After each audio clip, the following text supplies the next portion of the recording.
કરશે.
પ્રાથમિક શાળાના શિક્ષક શ્રી વસ્તાણી સાહેબનું પુસ્તક આપી સ્વાગત શાળાના એસએમસી અધ્યક્ષ શ્રી મગનભાઈ ડોંગા કરશે.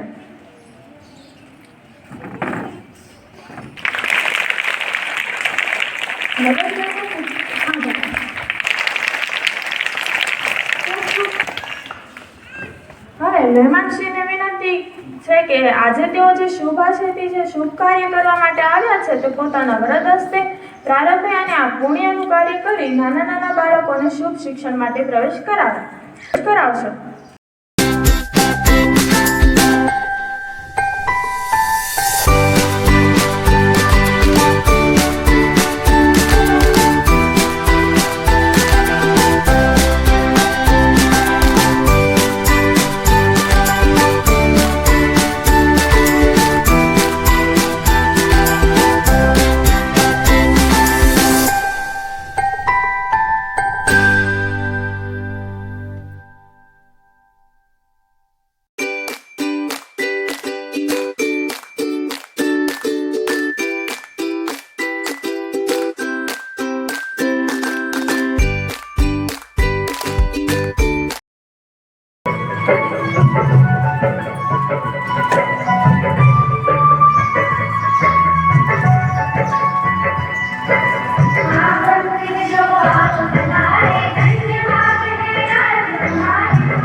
આજનું વક્તવ્ય રજૂ કરવા માંગુ છું. આજનું વક્તવ્ય ઉપસ્થિત માન્ય મહેમાન શ્રી તથા આચાર્ય શ્રી તથા શાળા પરિવાર. આજનો શાળા પ્રવેશ ઉત્સવના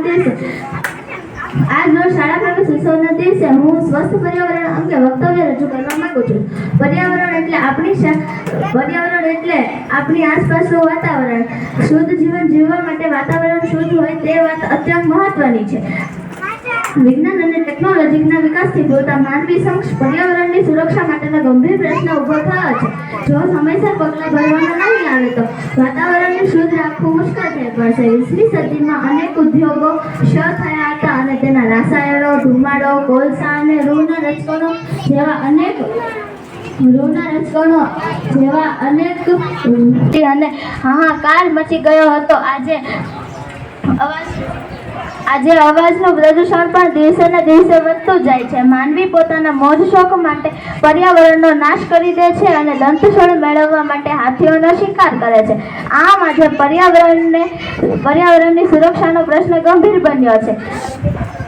વિશ્વના દેશો ખૂબ જ ચિંતિત બન્યા છે. વિશ્વના દેશોમાં પર્યાવરણની સુરક્ષા અને જાગૃતિ લાવવા માટે 5મી જૂન વિશ્વ પર્યાવરણ દિવસ તરીકે ઉજવવામાં આવે છે. આવો આપણે પણ વધુ વૃક્ષો વાવીને પર્યાવરણને સ્વચ્છ અને સ્વસ્થ બનાવીને પૃથ્વીને બચાવી લઈએ. સ્વચ્છ પર્યાવરણ, સ્વસ્થ પર્યાવરણ, સ્વસ્થ પર્યાવરણ. અસ્તુ. જય હિન્દ. ખૂબ સરસ દિવ્યાબેન. હવે વિજ્ઞાન અને ટેકનોલોજી વિષય ઉપર વક્તવ્ય આપશે આપણી શાળાની વિદ્યાર્થીની તરાડ માનસીબેન. માનનીય મહેમાનશ્રી તથા આચાર્યશ્રી તથા શાળા પરિવાર, હું ધોરણ 7 અને વિદ્યાર્થીની તરાડ માનસી આજે શાળા પ્રવેશ ઉત્સવના દિવસે વિજ્ઞાન વિશે વક્તવ્ય રજૂ કરવા માગું છું. આજનું વક્તવ્ય: વિજ્ઞાન અને ટેકનોલોજી એ માનવ જીવનના વિવિધ ક્ષેત્રોને સુધારવા અને પ્રગતિ માટે મહત્વપૂર્ણ ભૂમિકા ભજવે છે. આ બંને ક્ષેત્રે સતત નવીનતા અને શોધો થતી રહે છે, જેના પરિણામે સમાજમાં વિશાળ ફેરફાર આવે છે. વિજ્ઞાન અને ભારતીય સંસ્કૃતિનો ખૂબ નજીકનો સંબંધ છે. વિજ્ઞાન સહારે માણસે અશક્ય કામોને શક્ય બનાવી દીધા છે. વિજ્ઞાનના ચમત્કારના કારણે આજે માણસ ચંદ્ર પર પહોંચી ગયો છે. વિજ્ઞાન એક એવો વિષય છે જે દિન પ્રતિદિન વધતો જ જાય છે. વિજ્ઞાનના લાભ અને નુકસાન આ બંને માણસ પર્યાવરણને પ્રભાવિત કરે છે. 28 ફેબ્રુઆરીએ વિજ્ઞાન દિવસ મનાવવામાં આવે છે. વિજ્ઞાનને આજે દરેક ક્ષેત્રે યોગદાન આપ્યું છે. વિજ્ઞાન વિશે સંદેશ આપવા માટે રાષ્ટ્રીય વિજ્ઞાન દિવસ મનાવવામાં આવે છે. આપણે વિજ્ઞાનની પ્રગતિ વિશે જાગૃત રહેવું જોઈએ. અસ્તુ. હવે અમારી શાળાના તેજસ્વી વિદ્યાર્થીઓ જે આ શાળાના ચમકતા સિતારા છે, જેઓ આ ગામ તથા શાળાનું ગૌરવ છે, જેઓ પ્રથમ ક્રમે આવેલા છે, તેમનું સ્વાગત અત્રે ઇનામ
જેઓને 100% હાજરી રહી છે તેવા વિદ્યાર્થીઓને સન્માનિત કરીશું.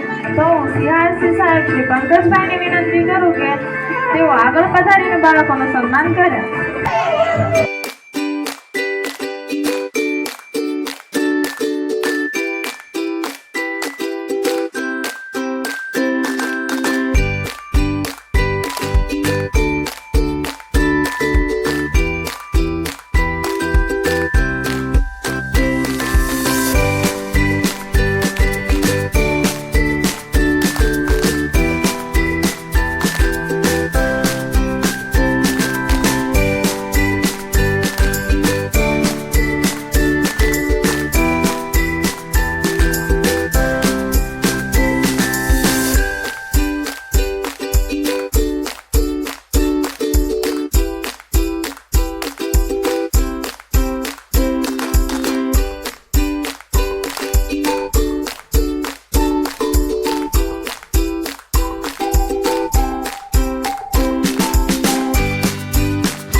હોય છે. આજે આપણે આંગણે પવિત્ર પ્રસંગે એવા પ્રવેશ ઉત્સવ કાર્યક્રમે શોભાવા પધારેલ મહેમાન શ્રી પ્રવીણભાઈ કસવાલા સાહેબ પોતાના આશીર્વચન પાઠવશે. અને નવા નવા સાહેબો, નવી નવી નિશાળ, મજા આવે ને? આજે આમ તો 21મો શાળા પ્રવેશ ઉત્સવ અને કન્યા કેળવણી મહોત્સવ છે. આજથી 20 વર્ષ પહેલા શરૂ કરેલી પરંપરા હજી ચાલે છે અને ખૂબ સારું રિઝલ્ટ મળે છે. તો આ તકે અત્રે ઉપસ્થિત આપણા ગાંધીનગરથી સચિવાલયમાંથી આપણા જે મુખ્ય મહેમાન છે પંકજભાઈ સક્રેલિયા સાહેબ, જેઓ સામાન્ય વહીવટ વિભાગમાં ઉપસચિવ તરીકેની ફરજ બજાવે છે. ગામના મંચ ઉપર બિરાજે ગામના સરપંચ શ્રી, એસએમસી અધ્યક્ષ શ્રી, ગામના આગેવાનો, એસએમસી કમિટીના સભ્યો તથા અમારા વહાલા બાળકો, શાળા પ્રવેશોત્સવ અને કન્યા કેળવણી મહોત્સવ એ એક એવું પાસું છે કે આપણે એક સાથે નિશાળની અંદર સીધો જ ફ્લો શિક્ષણનો વધે. બાળકોને રહેવું ગમે, સ્કૂલમાં આવવું ગમે, ભણવું ગમે અને આવ્યા પછી અહીંના શિક્ષકો છે એ કેળવણીલક્ષી શિક્ષણ આપે. માત્ર માહિતી નથી આપવાની, આપણે અહીંયા કેળવણીલક્ષી શિક્ષણ આપે. બાળકોની અંદર સંસ્કારો ખીલે એવી પ્રવૃત્તિઓ એ સ્કૂલની અંદર કરવામાં આવે છે. સરકારનો અભિગમ આજથી 20 વર્ષ પહેલા શરૂ કરેલ આ યાત્રા આજે 21મા વર્ષમાં પહોંચે છે. 100% નામાંકન અને 100% એનું સ્થાયીકરણ, આ માટેનો એક સરકારનો કોન્સેપ્ટ છે. બાળકોનું કામ ભણવાનું છે, શિક્ષકોનું કામ ભણાવવાનું છે, કેળવણી આપવાનું છે. અહીંયા જોયું છે એમને પણ સરકાર શિષ્યવૃત્તિ આપે છે. ધોરણ 8માં તમે દાખલ હોવ અને પરીક્ષા NMMS ની આપો તો દર વર્ષે 12 ધોરણ સુધી ભણો ત્યાં સુધી દર મહિને 1000 રૂપિયા તમને આપે. આપણો ખર્ચો નીકળી જાય, મમ્મી પપ્પાની જવાબદારી આપણી ભણાવવાની હોય એમાં આપણે એને મદદ કરી શકીએ અને કંઈક જોતી વસ્તુ લઈ શકીએ, એટલે સરળતાથી એને સારું એવું ભણી શકે. ભણતર એ એક એવી વસ્તુ છે જે તમારામાં કોઈ ભાગ પડાવતું નથી. હું મારા બાપાનો એક દીકરો હોય, મને મારા બાપાએ 80 વીઘા જમીન આપી હોય, પછી મારે 2 સંતાનો હોય તો બેને ભાગમાં 40 વીઘા જમીન દેવી જ પડે. મારા બાપુજીએ મને 2 દુકાન આપી તો મારે બેને એક દુકાન દેવી જ પડે. પણ મારા બાપુજીએ મને ભણાવી અને કલેક્ટર બનાવી દીધો તો એ મારા છોકરો મારા પછી કલેક્ટર પણ ન લઈ જાય, મારા ભાઈ કલેક્ટર પણ ન લઈ જાય. આ એક વિદ્યા એવી વસ્તુ છે કે જે તમે તમારી પાસે જ રાખી શકો, એમાં તમારો કોઈ ભાગ લઈ શકે નહીં. બીજું, તમે જેટલી કોઈને વિદ્યા આપો એટલી તમારી પોતાની વધે. ઘણી વાર આપણને એમ થાય કે ભાઈ મને આવડતું નથી, મારી પાસે ભણવાના સાધનો નથી, મારી પાસે ચોપડા નથી, તો બધી જ સરકાર વ્યવસ્થા કરે છે. અત્યારે અહીં એક કિસ્સો મારે કહેવો છે. આપણી સાથે આપણા મુખ્ય મહેમાન જે ગાંધીનગર સચિવાલયની અંદર છે, જેમની પાસે આપણે જવું હોય ને મળવા, તમારો તો બહુ વિષય નથી, વડીલોને ખબર હોય કે સચિવાલયમાં મળવા જવું તો આપણે ચિઠ્ઠી દેવાની, સાહેબ પાસે ટાઈમ હોય તો આ પડે, નકર કે આ સમય નથી, તમે ઘેર વયા જાઓ, કાલ જાઓ તો સાહેબ કાલ પાછા રૂટમાં નીકળી ગયા આપણને મળે નહીં. એ સ્ટેજ ઉપર સાહેબ અત્યારે બેઠા છે. સાહેબ આપણા જ વતનના છે, અહીંનું ભાદર ગામ છે, ધારી તાલુકાના છે. એમના પપ્પા આ બધા જોડે ઘણું કામ કર્યું છે કદાચ. એમાં એક ઘટના એવી બની કે પોતે કોલેજ કરતા હતા, ડિગ્રી કોર્સ કરતા હતા અને અકસ્માતે મોટરસાયકલનો અકસ્માત થયો. બંને પગ છે ને એમના અત્યારે કામ નથી કરતા, પેરેલાઇઝ થઈ ગયા છે. જન્મજાત એવા નથી, મારી જેવા તમારી જેવા જ હતા, પણ અકસ્માત થયો. હવે આપણે આવો અકસ્માત થાય ને 2 પગ વહી જાય તો ભગવાન ભરોસે મૂકી દઈએ, આપણે માનતાઓ કરવા માંડીએ, ભગવાન કે તું ઉગારી લે. આપણે કાંઈ ન કરીએ, ભગવાનને કહીએ. અહીંયા સાહેબે આ સ્થિતિમાં સાહેબને માત્ર ને માત્ર બેડ રેસ્ટ કરવાનો, હાલવા ચાલવાનું નહીં, કાંઈ નહીં. ખૂબ મહેનત કરી. એણે એવું વિચાર્યું કે જો આમને રહીશ તો દુનિયા છે ને જ્યાં સુધી એને ઉપર માતા પિતા છે ત્યાં સુધી સાચવશે, પછી સાચવવાળાની તકલીફ પડે, આપણે ભાર બની જઈએ. મક્કમ મનથી શિક્ષણને એને શસ્ત્ર બનાવ્યું.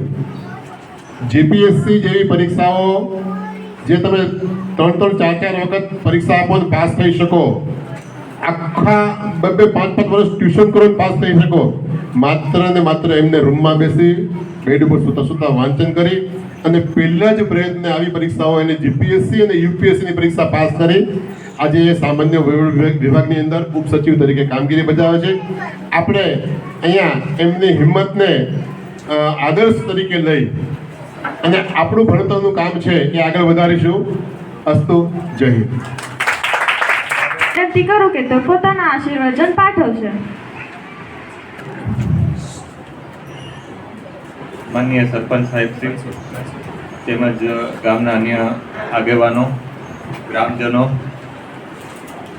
સરકારી અન્ય વિભાગોના કર્મચારી અધિકારીશ્રીઓ તેમજ આંગણવાડીમાં પ્રવેશ લેતા નાના ભૂલકાઓ અને વાલા વિદ્યાર્થીઓ, આપ સૌને હું શાળા પ્રવેશોત્સવ 2024 અને કન્યા કેળવણી મહોત્સવ 2024ની ખૂબ ખૂબ શુભેચ્છાઓ પાઠવું છું.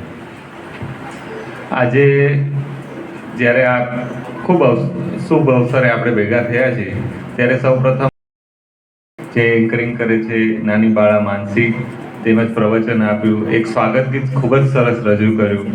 આ નાના ભૂલકાઓ યુનિફોર્મમાં ઊભા છે એ સૌને ખૂબ ખૂબ અભિનંદન પાઠવું છું. ખૂબ જ સારી રીતે તમે આ પ્રસંગનું આયોજન કર્યું છે. તેમજ જેવી રીતે મારે ચર્ચા થઈ કે શાળાના આચાર્ય છે છેલ્લા 20 વર્ષથી એક જ પરિવારમાંથી આચાર્ય આગેવાની કરે છે સ્કૂલની, અને સ્કૂલને માત્ર 150 જેટલા વિદ્યાર્થીઓમાંથી આજે 500થી વધારે વિદ્યાર્થીઓ આ શાળામાં છે અને આજુબાજુના ગામના પણ વિદ્યાર્થીઓ આ શાળામાં ભણવા આવે છે. એટલે એક પરિવારની ભાવનાથી આ શાળામાં શિક્ષણનું કાર્ય થાય છે. આ એટલે મને યાદ આવે છે કે જ્યારે તમે બધાએ નામ સાંભળ્યું હશે મૂછાળીમાં, ગીજુભાઈ બધેકાને મૂછાળી માં કહેવાય છે અને શિક્ષણમાં ખૂબ જ એમણે સેવા આપી છે, પોતાનો જીવ રેડી દીધો. એટલી શિક્ષણને એને નાના ભૂલકાઓને શિક્ષિત કરવામાં કામ કર્યું છે. ત્યાં જ્યારે એમને કોઈએ પૂછ્યું કે સાહેબ શિક્ષણની તમે શું વ્યાખ્યા કરશો, ત્યારે એમને કીધું હતું કે હું અત્યારે મોન્ટેસરીને યાદ કરીશ. મોન્ટેસરી એ વ્યક્તિ હતા કે જેમને શિક્ષણમાં ખૂબ જ ક્રાંતિ કરી હતી. યુરોપમાં જ્યારે શિક્ષણની એક નવી પદ્ધતિ વિકસાવી એ મોન્ટેસરી હતા અને એને શિક્ષણ માટે એક જ વાક્ય કીધું હતું કે to educate the childrens mean to love the childrens. એટલે બાળકોને પ્રેમ કરો એનાથી વિશેષ શિક્ષણમાં કાંઈ ન હોય. કારણ કે શિક્ષણ આપણે જે બાળકોને ભણાવીએ છીએ એનાથી વિશેષ એ છે કે જે આપણા વ્યવહારમાંથી, આપણા ચરિત્રમાંથી શીખે છે. એટલે આટલી પ્રેમ ભાવના સાથે આ શાળામાં શિક્ષણ કાર્ય થાય છે. CATનું આટલું સરસ રિઝલ્ટ મેં જોયું. એક વસ્તુ મને ધ્યાનમાં આવી કે જેટલા છોકરાઓ હતા એના પ્રમાણમાં છોકરીઓ ઓછી હતી. છોકરીઓ માટે તો આ એવડી મોટી તક છે શિક્ષણ કે તમે તમારું જીવન એ કઈ સ્થિતિમાંથી કઈ સ્થિતિમાં લાવી શકો છો. તમે જોતા હશો કે જે શિક્ષિત મહિલાઓ હશે એમની જીવવાની પદ્ધતિ, એમને મળતું માન સન્માન, અને એક અશિક્ષિત મહિલા છે જે ઘરનું માત્ર કામ કરે છે ને એમને મળતું માન, એમાં કેટલું અંતર છે. જેવી રીતે CR સાહેબે વાત કરી કે મારી જ્યારે પરિસ્થિતિ આવી હતી કે જ્યારે ભવિષ્ય ધૂંધળું થઈ ગયું હતું ત્યારે મારા સહારે શિક્ષણ જ આવ્યું હતું. એટલે હું ખાસ તો કન્યાઓને વિનંતી કરું છું કે ખૂબ જ ભણજો, છેક સુધી ભણજો. પરિવારની સામે પડીને ભણવું પડે તો પણ ભણજો, પણ ખૂબ આગળ વધજો. કારણ કે કોઈ પણ સમાજનો પાયો એ તેની મહિલાઓના વિકાસમાં રહેલો છે. જે સમાજમાં મહિલાઓ શિક્ષિત નથી, ભણેલ નથી, એ સમાજ પ્રગતિ કરી શકતો જ નથી. એટલે જ્યારે સમીક્ષા બેઠકમાં હાજર હતા ત્યારે માનનીય મુખ્યમંત્રી સાહેબે ખૂબ વિનંતી કરીને કીધું હતું કે દરેક સ્કૂલમાં કન્યાઓના શિક્ષણ માટે કેટલું પ્રાધાન્ય અપાય છે એનું ખાસ ચકાસણી કરજો. એટલે આ શિક્ષકોને, ગ્રામજનોને, ગામના વડીલોને અને બધાને મારી વિનંતી છે કે ગામની એક પણ બાળા શિક્ષણ વિના રહી જાય એ બનવા ન દેતા. બધાને શિક્ષિત કરજો. અને જે શાળાનું આયોજન થયું છે, શાળાના જે માળખાગત સુવિધાઓ છે, શિક્ષકોની જે સક્રિયતા છે એ ખરેખર અભિનંદનને પાત્ર છે. આ અવસરે આપણે સૌ મળ્યા છીએ તે નિમિત્તે જે લોકો, જે નાના ભૂલકાઓ નવા શૈક્ષણિક જીવનમાં પ્રવેશ કરી રહ્યા છે તેમને, જેઓ શિક્ષણના એક નવા પડાવમાં આવી રહ્યા છે તે સૌને ખૂબ ખૂબ શુભેચ્છાઓ પાઠવું છું. ગામના વડીલોને, શિક્ષકોને સૌને અભિનંદન પાઠવું છું. જય જય ગરવી ગુજરાત. જય હિન્દ.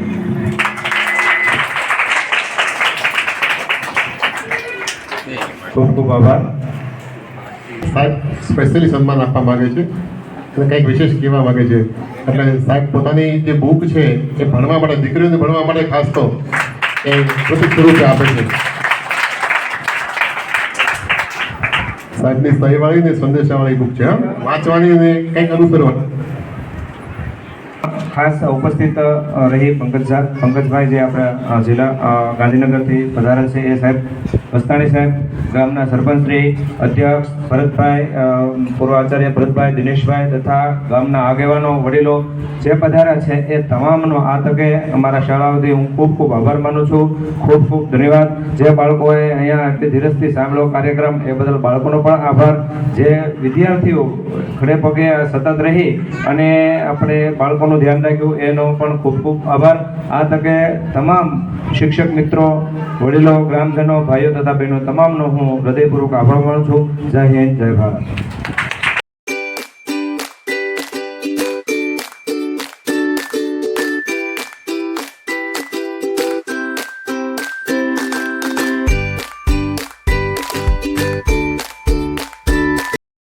અમારી આ ચેનલને પ્રોત્સાહન મળે અને નવા વિડીયોની જાણ થાય તે માટે અમારી આ ચેનલને સબસ્ક્રાઇબ કરો અને બેલ બટન દબાવો.